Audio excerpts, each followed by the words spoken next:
कली का चतुर दिमाग आरती के लिए एक बहुत बड़ी मुसीबत बनकर साबित होने वाला है। आरती अंजलि अवस्थी की कहानी एक ऐसे मोड़ पर आ गई है जहां पर कली आरती के सामने एक शर्त रखती है। शर्त कुछ यूँ रहती है कि आरती वेद के साथ अपना सुखी जीवन बिता सकती है, लेकिन उसको राघव सिंह राजपूत के खिलाफ, राजवंशी परिवार के खिलाफ और ठाकुर परिवार के खिलाफ जो भी इल्जाम लगाए हैं, जो भी केस आरती ने इन तीनों ही परिवार के ऊपर लगाए हैं, वह सारे ही सबूत आरती को वापस लेने पड़ेंगे। अगर आरती सारे ही सबूतों को वापस ले सकती है तो कली खुशी खुशी वेद को विदा करने आएगी और वेद को आरती की गृहस्थी में छोड़ने के लिए आएगी। इससे कली को ना ज्यादा दुख होगा बल्कि बहुत ही ज्यादा खुशी होगी। जब कली यह सारी ही बातें आरती को बताती है तो आरती के पैरों तले जमीन खिसक जाती है। आरती के दिमाग में सारी ही बातें घूमने लगती है कि आखिर कली अपने वेद जी को दूर क्यों कर रही है। कली जो कि वेद से बहुत ज्यादा प्यार करती है, वेद को एक पल के लिए भी दूर नहीं कर सकती। यहाँ तक कि एक रात के लिए जब वेद जी आरती के घर पर रुक गए थे तो कली ने आरती को सिर पर उठा लिया था।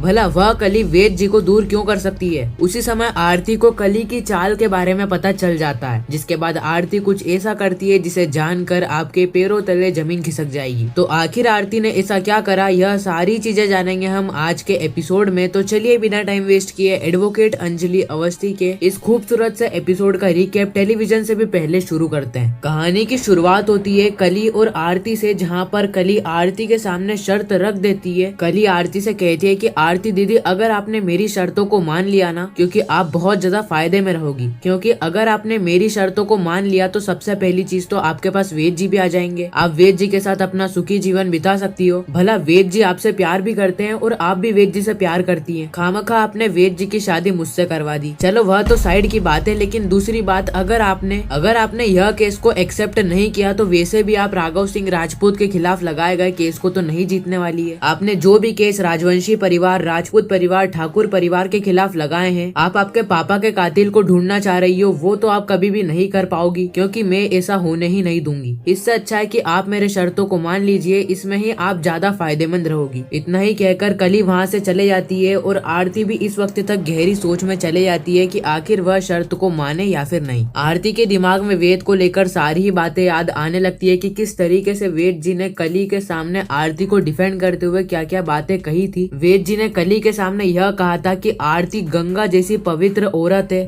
और ऐसी गंगा जैसी पवित्र लड़की तुमको पूरे संसार में कहीं नहीं मिलेगी। किस तरीके से वेद जी ने आरती का साथ दिया, यह सारी बातें आरती के दिमाग में घूम रही होती है। आरती भी सोचने लगती है कि आखिर वह करे तो करे क्या। अगले सीन में हम राजपूत परिवार को देखते हैं, जहाँ पर पूरा ही राजपूत परिवार डिस्कस कर रहा होता है आखिर आरती शर्तों को मानेगी या फिर नहीं। युवराज की बहन पूरे ही परिवार को समझाते हुए कहती है कि आरती सारी बातों को नहीं मानेगी। अगर आरती के शरीर के अंदर अंजलि का खून होगा तो आरती तो यह सारी बातों को नहीं मानेगी, ना ही आरती कली की सारी शर्तों को एक्सेप्ट करेगी, क्योंकि पूरे ही राजपूत परिवार को भी पता था कि आरती सबसे पहले अपनी माँ का ख्याल रखेगी, उसके बाद वेद जी का। लेकिन वेद जी का ख्याल तो रखेगी ना, इसलिए पूरा ही परिवार आरती को डिफेंड करते हुए कहता है आरती अगर शर्तों को नहीं मानती है तो कली कुछ और प्लान बनाएगी। कली के पास प्लान की कमी कहाँ है। कली का दिमाग ही इतना चतुर है कि वह आरती को जरा सी बातों में डिफेंड कर सकता है। कली की बातें, कली की सोच सब आरती से बढ़कर है, और जब तक कली हमारे पास है आरती हमारा कुछ भी बिगाड़ नहीं सकती। कली इस वक्त तक बहुत ज्यादा गुस्से में होती है और एक जगह बैठी रहती है, लेकिन कली का गुस्सा फूट जाता है और वह पूरे ही परिवार को कहती है कि यह क्या बातें लगा कर रखी है। आप सभी लोग क्या कह रहे हैं कि कली ये कर देगी, कली वो कर देगी। अरे कली भी इंसान है, कली को भी भगवान का वरदान प्राप्त नहीं है कि वह आरती को हरा सकती है। हमारी चाल के अंदर आरती की भी जीत हो सकती है और मेरी भी हार हो सकती है। अगर पूरा ही परिवार हमारा साथ देगा तभी जाकर हम आरती अवस्थी से जीत सकते हैं, क्योंकि आरती दीदी भी अपनी माँ को बचाने के लिए, राजपूत परिवार का हक पाने के लिए वेद जी से तो प्यार नहीं कर सकती। मेरा मतलब वेद जी के साथ शादी करके अपना सुखी जीवन तो बिता लेगी, लेकिन अपनी माँ को कब तक अपना हक दिलवा पाएगी। एक बार के लिए तो आरती को राजपूत परिवार का पीछा छोड़ना ही पड़ेगा ना। और आपको पता भी है कल की रात वेद जी पूरे समय आरती के साथ रहे थे। मुझे इतना ज्यादा गुस्सा आ रहा था, लेकिन फिर भी मैं कुछ नहीं कर पाई। मैं सारे ही गुस्से को सहन करती रही, लेकिन अब मेरा गुस्सा फूट सकता है। अगर मेरा गुस्सा फूट गया ना तो मैं आरती को पूरी तरीके से तहस नहस कर दूंगी, क्योंकि जब तक आरती मेरी जिंदगी में है आरती मेरे को परेशान ही करती रहेगी। कभी वह वेद जी को मेरे खिलाफ भड़काएगी, कभी वह मुझे वेद जी के खिलाफ भड़काएगी। आरती की यह सारी चालें चलती रहेगी, इससे मेरे को पीछा छुड़ाना पड़ेगा। जब तक मैं आरती से पीछा नहीं छुड़ा सकती मैं मेरी जिंदगी में आगे नहीं बढ़ सकती। इसलिए मेरे पास एक और नया प्लान है। राघव सिंह राजपूत, आप आरती को फोन करके कहिए मैं तुम्हारा दादाजी बोल रहा हूँ और अब तुम्हें और अंजलि को राजपूत परिवार में आने से और कोई नहीं रोक सकता। मैं खुद तुम्हें इनवाइट करने के लिए आने वाला हूँ। जब राघव सिंह राजपूत यह सारी बातें आरती से कहेंगे तो आरती भी इस वक्त तक बहुत ज्यादा खुश हो जाएगी, लेकिन उसी वक्त हम हमारी नई चाल चल देंगे। राघव सिंह राजपूत, आप आरती की चौल में जाइए, आरती को इनवाइट कीजिए और बोलिए कि महक की शादी है, महक की शादी में तुमको आना है, लेकिन जब तक तुम राजपूत परिवार में नहीं आ सकती, महक की शादी में भी कैसे आ सकती हो। इसका मतलब ये है कि तुम्हें और तुम्हारी मम्मी अंजलि को राजपूत परिवार में आने की परमिशन मैंने दे दी है। अब राजपूत परिवार और अवस्थी परिवार के बीच का जो झगड़ा है वह पूरी तरीके से हम खत्म करते हैं। अब आरती, तुम राजपूत परिवार में आओ और राजपूत परिवार को संभालो। और हाँ, आरती राजपूत परिवार में आने के लिए मना भी कर सकती है, क्योंकि आरती को यह पता है कि मैं राजपूत परिवार की बेटी बन चुकी हूँ। इसलिए आप कह देना कि उस कली जैसी अनपढ़ गवार औरत को तुम्हें राजपूत परिवार में रहने की परमिशन कभी भी नहीं दे सकता। मैंने कली को 2-4 करोड़ रुपए देके यहाँ से भगा दिया है, सिर्फ और सिर्फ तुम्हारे लिए। उसके बाद जैसे ही आरती अवस्थी, अंजलि अवस्थी राजपूत परिवार के अंदर आएंगे, उसके बाद एक शादी होगी, जिस शादी के अंदर होने वाला है सबसे बड़ा कांड, सबसे बड़ा धमाका। उसी समय मैं शादी के अंदर एंट्री लूंगी और सभी को यह कह दूंगी कि मैं वेद जी की पत्नी हूँ। अगले सीन में हम देखते हैं गौरव और आरती को, जहाँ पर गौरव आरती के घर जाता है। गौरव आरती से कहता है कि आरती, राजपूत परिवार तुम्हारा बेसब्री से इंतजार कर रहा है। आरती कहती है कि राजपूत परिवार की बातें आप मेरे सामने मत करो, खैर आप बैठिए, मैं आपके लिए चाय लेकर आती हूँ। गौरव कहता है कि आरती, चाय तो तुम राजपूत परिवार के अंदर आकर ही बनाना। आरती, तुम राजपूत परिवार में कब आ रही हो, कब आ रही हो आरती? आरती कहती है कि आपके बड़े भैया जब चाहेंगे तब मैं आ जाऊंगी। गौरव कहता है कि लेकिन एक बात मैं तुमको बता दूं आरती, वह कली है ना, कली, वह मेरे भैया राघव सिंह राजपूत से भी बड़ी राक्षस है। वह इतनी ज्यादा चालाक है कि वह राजपूत परिवार के सबसे बड़े वडील राघव सिंह राजपूत के साथ मिलकर प्लान बना रही है। वह राघव सिंह राजपूत के साथ मिलकर एक ऐसा प्लान बना रही है जिस प्लान के अंदर वह तुमको फंसाना चाहती है। बस मैं तुमको यही बताने के लिए आया था कि वह तुम्हारे लिए एक नई चाल बना रही है, एक नई चाल चलने वाली है और इस चाल से तुमको बचना पड़ेगा आरती, तुमको बचना पड़ेगा। गौरव सारी ही पोल खोल देता है कि किस तरीके से राघव सिंह राजपूत कली के साथ मिलकर आरती को मोहरा बना रहे हैं। अगले सीन में हम देखते हैं आरती और वेद को, जो कि फोन पर बात कर रहे होते हैं। वेद आरती से कहता है कि आरती, मैं तुमसे बहुत ज्यादा प्यार करता हूँ और प्लीज तुम मेरे लिए कली की शर्त को मान लो। आरती कहती है कि यह आप क्या कह रहे हैं वेद जी, मैं आपसे प्यार नहीं करती हूँ और मैं कली की शर्तों को नहीं मान सकती, क्योंकि अगर मैंने कली की शर्तों को मान लिया तो मैं मेरी मम्मी को अपना हक नहीं दिला पाऊंगी, क्योंकि सबसे पहले मुझे अपनी मम्मी को 21 साल पुराना हक दिलवाना है, बाद में सारी चीजें होती रहेगी, लेकिन सबसे पहले मेरी माँ और उसके बाद में आप वेद जी। तो इसी के साथ यह स्पेशल एपिसोड यहीं पर ही खत्म हो जाता है। बाकी आने वाली कहानी बहुत ही ज्यादा इंटरेस्टिंग होने वाली है, जहाँ पर कली आरती के लिए नए नए षड्यंत्र बनाने वाली है। बाकी आप आने वाली कहानी को लेकर कितने ज्यादा एक्साइटेड हो, नीचे कमेंट करके जरूर बताना। मैं मिलता हूँ किसी नेक्स्ट इंटरेस्टिंग वीडियो में, जब तक के लिए गुड बाय।